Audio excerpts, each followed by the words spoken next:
It's called Good Men.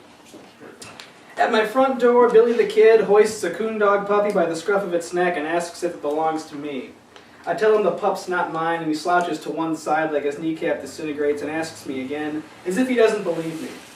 It's Sunday morning, early, half light, half not, the Arizona air already steaming, sweat trickling down my lower back beneath my bathrobe. Moths dart around my automatic porch light, playing shadows down Billy the Kid's face. He knocks the heel of his boot against the concrete floor. He holds the thin, black and brown puppy closer to me.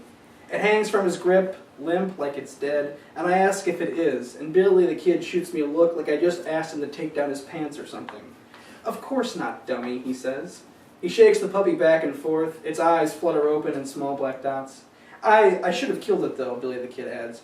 "Just blown it away. It was taking a dump on my front lawn again." "Again," he explains. "The third time this week."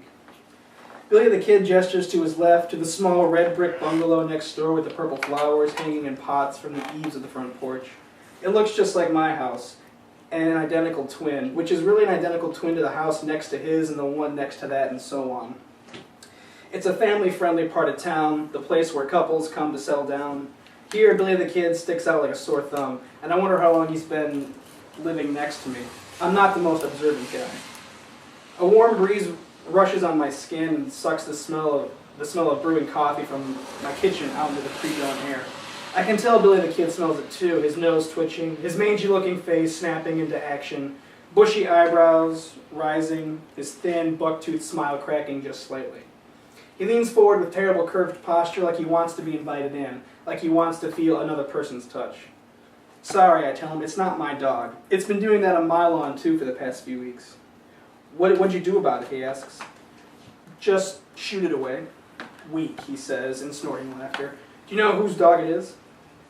I step onto the porch, give him a brief rundown of the families on the block, the different possibilities. He takes a step or two back in this cool, casual swagger and cocks his head. "Yeah, okay. Sorry, cock. Okay. Felt like I just wanted to, yeah. Cocks his head away from me as if he's ignoring everything I'm saying. Billy the Kid asks how long I've lived here, head still turned away, and I tell him not long, just a few months. I tell him I moved in with my fiancée Diane, but she moved out with a guy who owns a Thai restaurant we used to go to downtown. A real incense and granola kind of guy who always wore silky shirts with the top buttons undone. Billy the Kid asks what I did about it, and I don't say anything. Having flashes of Diane in the sky, I can't even envision his name, making love, maybe him tying her down with those pink and blue shirts, really giving it to her. It'll be funnier when they shit behind. It's going to be a unicorn. Or it's going to be children playing. Nick's a perv. My veins tighten and my head goes fuzzy with loneliness and anger, and I tell Billy the Kid it's not my dog and to get off my porch. "Don't get uppity," Billy the Kid says. "Just leave me alone," I say, moving to close the door, but he jams his boot in the way, and I swing it back open. He drops the puppy to the floor with a thud. I watch it land on its rump, then roll over once, and scamper off the side of my porch into some tall, uncut grass in my side yard. I turn back to Billy, and he grins, and then grabs me by the collar of my robe and drags me off the porch and down the steps into my front yard. He jerks me to one end of the yard and shoves me to the ground, and then strolls to the other end, dragging his left leg behind in a limp. His spurs clink against the tough ground, and when he whirls around to face me, his hands are bent at the wrists and in close to his stomach. His hat rests crooked on his head. I can hear him breathing. I stand, brush myself off. I look for the dog, but it's gone.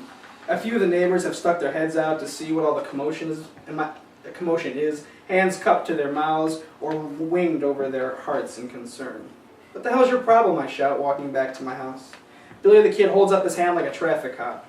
There's something foreboding about it, something haunting and cool, like watching a villain come on screen in a movie. "I wouldn't do that, son," he says.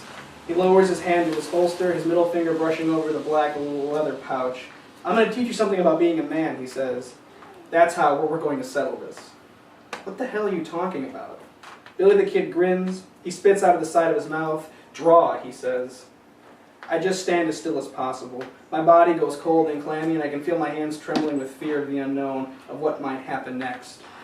Draw, boy, Billy the Kid says. I don't have anything to draw.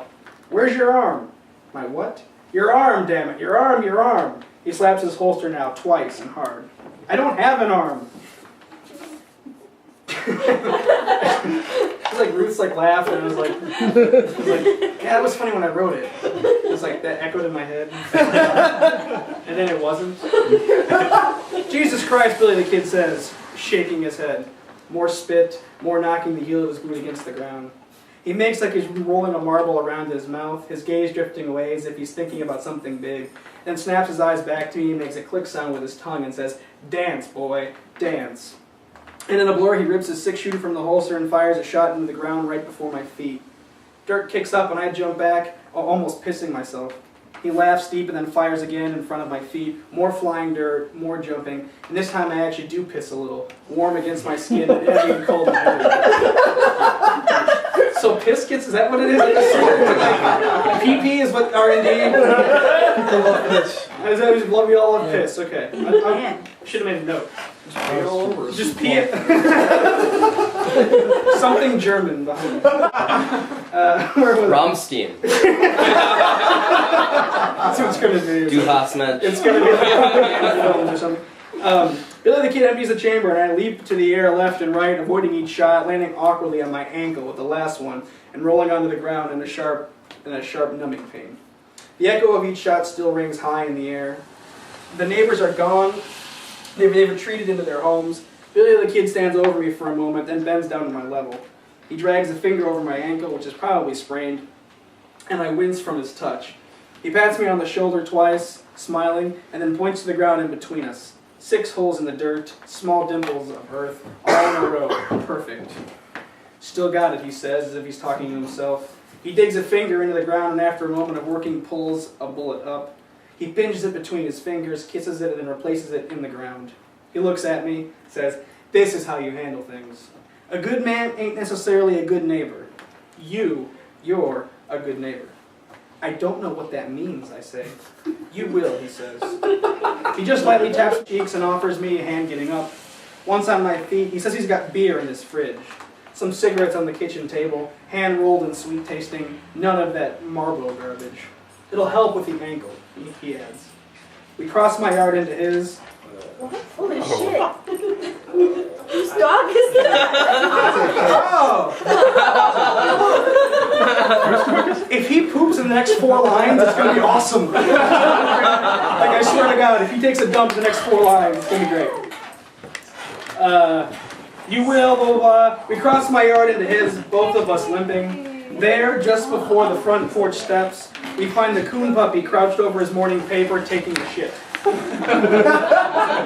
God damn it, Billy the Kid says, pointing downward at the pup. How much is in there? We like shit and piss. We like shit and piss. How much is in there? There's people. Neither of us moves to stop the puppy. We don't care much about it. We just watch, wait until it's done, until it wobbles over to us and looks up.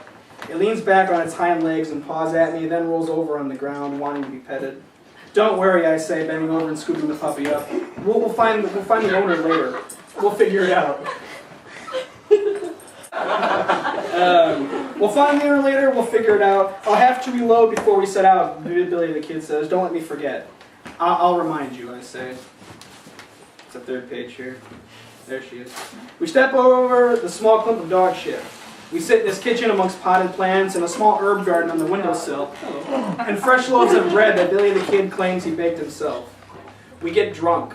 We forget about the puppy, which at some point during the day manages to push the front door open and escape.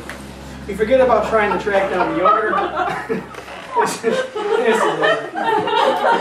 I could just stop now. It wouldn't matter. We can Photoshop this some poop in there. What like a dog's head on Nick? And put my head on the dog. Yeah. We forget about trying to track down the owner about vengeance. Later on, we make sandwiches with the bread and listen to a little baseball on the radio.